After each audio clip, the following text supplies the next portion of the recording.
আমার মদ খেতে খেতে আজমা ধরবে আর একটা বাকি আছে বলবো দেখি না রে তাকবীর আরো জোরে হবে না রে তাকবীর আর একটা বাকি আছে শরীর কমজোর করে ফেলবে শরীর দুর্বল হয়ে যাবে তাকে লাঠি ধরতে হবে কিতাবটা দেখছিলাম আল্লাহ আসি আল হাকির আসা মানে লাঠি হাকির মানে খেটে লাঠি লাঠি ধরবে হাঁটবে আর কুকুর দেখে দৌড়াবে যার হাতে লাঠি কোনোদিন কুকুর তার কাছে ঘেঁষবে কথা বলে তাহলে 3 নম্বর লাভ হলো তাকে কোনোদিন কুকুরে কামড়াবে না এ আল্লাহর বান্দা একটু বলে যাচ্ছি ভাই ওয়াজ কি শুনবেন ও তো ক্যাসেট খুললেই হবে এমন একটা সিচুয়েশন তৈরি হচ্ছে না আর মৌলবীদের দরকার হবে না মক্কা থেকে হজ করে এসে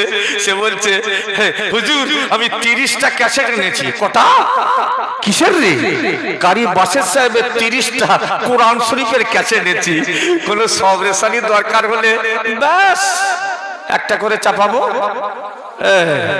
30টা ক্যাসেট খতম হবে না আমি বলছি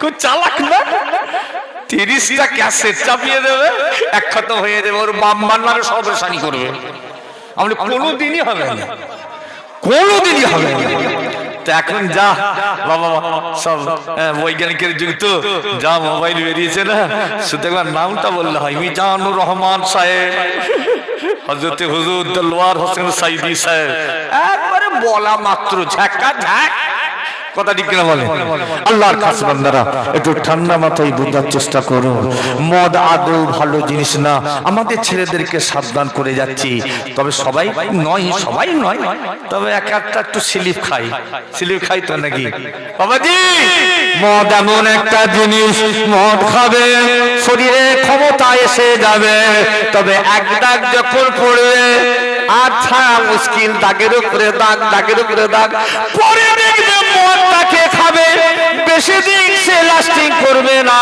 ভাইরা আমার চোখের সামনে কত দেখলাম আল্লাহর খাস বান্দারা জেনে দিন যে জিনিস মানুষের ক্ষতি করে মানুষের উপকার করে না তার মানে তোমার ভিতরে সাজ নষ্ট করে ফেলবে শুনছেন ভাই এই কষ্ট হচ্ছে নাকি একটু বলতে হচ্ছে আমাদেরকে দেখে শুনে ভেতরে যত সাজ সব নষ্ট করে ফেলবে যে জিনিস উপকার করতে পারে না সে জিনিস থেকে যে ধর্ম দূরে থাকতে বলেছে সে ধর্মের নাম হলো দ্যাট ইজ দা ইসলাম জোরে বলে এক কথায় ক্ষতিকারক জিনিস থেকে ইসলাম দূরে থাকতে বলেছে দেখেছেন জ্ঞানী মানুষ আপনারা যে জিনিস ক্ষতি করে তা থেকে দূরে থাকতে বলেছে কিন্তু কি হচ্ছে এখন বুঝতে পারছেন না আল্লাহর খাস বান্দারা সিগারেটের ধোঁয়া আর মোটরসাইকেলের আপনার পাওয়ার আর এদিকে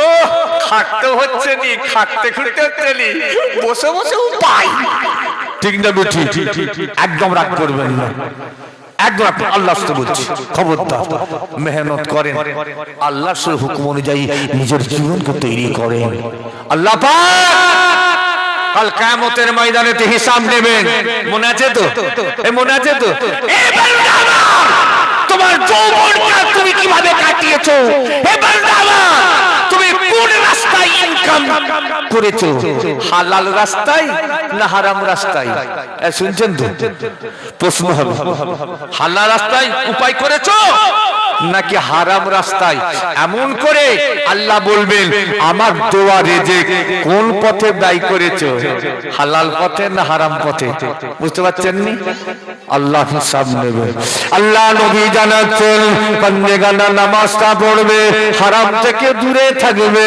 বাইরে আমার শরীয়তে পয়গাম হবে কাল কিয়ামতের ময়দানেতে আমার আল্লাহ রব্বুল আলামিন তোমাকে বেহিসাব জান্নাতি করে দেবে আপনি জোরে বলতে পারছেন না ভাইজান সময় আমার শেষ পীরজাদা ভাই সাহেব আসছেন কথা বুঝতে পারছেন না সূরা মাউনের সম্পূর্ণ ব্যাখ্যা হলো না আল্লাহ পরে সুযোগ দেয় হবে রাগ করছেন না কি গো মুক্তেসার একটু শরীক হলাম হ্যাঁ না না একটু তাকবীর দেন, নারে তাকবীর। একটু জোরে তাকবীর দিতে পারছেন না? নারে তাকবীর, নারে তাকবীর। বাবাজি একটা আমলের কথা বলে আমি শেষ করব। আল্লাহর রাস্তায় আপনারা বিরক্ত হচ্ছেন নাকি? এই বিরক্ত হচ্ছেন নাকি? বাবাজি একটা আমলের কথা বলবো। হে আল্লাহর বান্দা এটা শুনে নেন। শুনছেন তো? বুঝি শুনছেন তো নাকি ভাই সাহেব? এই আমলটা করবেন, এই আমলটা সারাদিন আপনি কাজকর্ম করবেন। নামাজটা যদি একত্র কাজাও হয়ে যায় পরের ওয়াক্তে আদায় করবেন, পাহেলে কাজা তারপর আদা। আর রাতের অন্ধকারে বাড়ির এক কোণে বসে না আল্লাহর কাছে একটু চোখের পানি ফেলবেন, তওবা ইস্তেগফার করবেন। আল্লাহ আজ সারা দিনে কতটা ভালো কাজ করেছে আর কতটা মন্দ কাজ করেছে। হে আল্লাহর বান্দা এইভাবে কাঁদতে কাঁদতে কাঁদতে দেখবেন আপনার হৃদয়ে আল্লাহর তরফ থেকে একটা জ্যোতি এসে গেছে। বলেন না সুবহানাল্লাহ। আল্লাহর খাস বান্দারা আমল করুন, সত্য কথা বলবেন, হারাম থেকে দূরে থাকবেন, শরীরটা পাক রাখবেন, শরীয়তের পয়গাম হবেন, সিরাতুল মুস্তাকিমের পথে আল্লাহ আমাদের চলার তৌফিক। আল্লাহুম্মা আমিন ওয়া আখির দাওয়ানা আনিল হামদুলিল্লাহি আলামিন। এখন আমাদের ফুরফুরা দরবার শরীফ থেকে এসেছেন বীর মুজাহিদ হুজুর হোসেন বুখারী রহমাতুল্লাহ এর খানদান।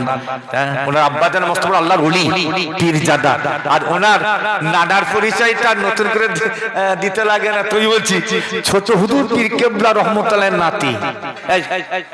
কার কথা বলেছি? আরে কার নাতি? ছোট হুজুর পীর মানে আমার দাদা পীরের খুন চলতেছে। আপনারা এখানে এসেছেন, ভাইজান ওয়াজ করবেন, ইনার পরেতে আবার আওলাদ জামান আছে। নারে তাকবীর, জোরে না দেন নারে তাকবীর, নারে তাকবীর। আসসালামু আলাইকুম।